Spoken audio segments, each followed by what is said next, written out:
إن الذين كفروا لن تغني عنهم أموالهم ولا أولادهم من الله شيئا وأولئك هم وقود النار كدأب آل فرعون والذين من قبلهم كذبوا بآياتنا فأخذهم الله بذنوبهم والله شديد العقاب قل للذين كفروا ستغلبون وتحشرون إلى جهنم وبئس المهاد قد كان لكم آية في فئتين التقتا فئة تقاتل في سبيل الله وأخرى كافرة يرونهم مثليهم رأي العين والله يؤيد بنصره من يشاء إن في ذلك لعبرة لأولي الأبصار زين للناس حب الشهوات من النساء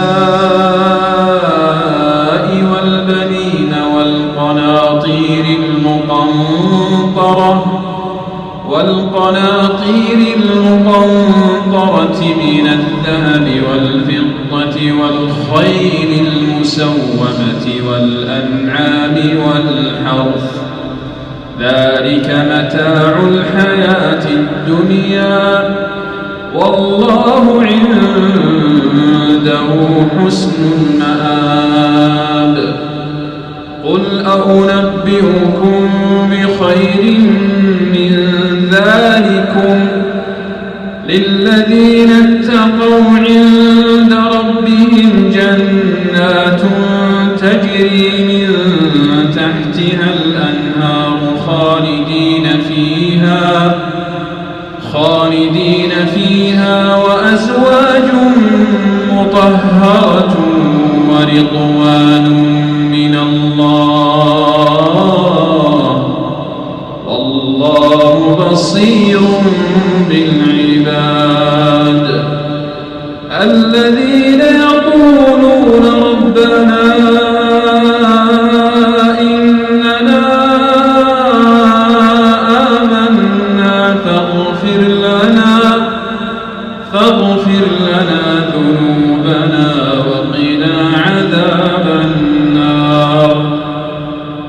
الصابرين والصادقين والقانتين والمنفقين والمستغفرين بالأسحار شهد الله أنه لا إله إلا هو والملائكة وأولو العلم قائما بالقسط لا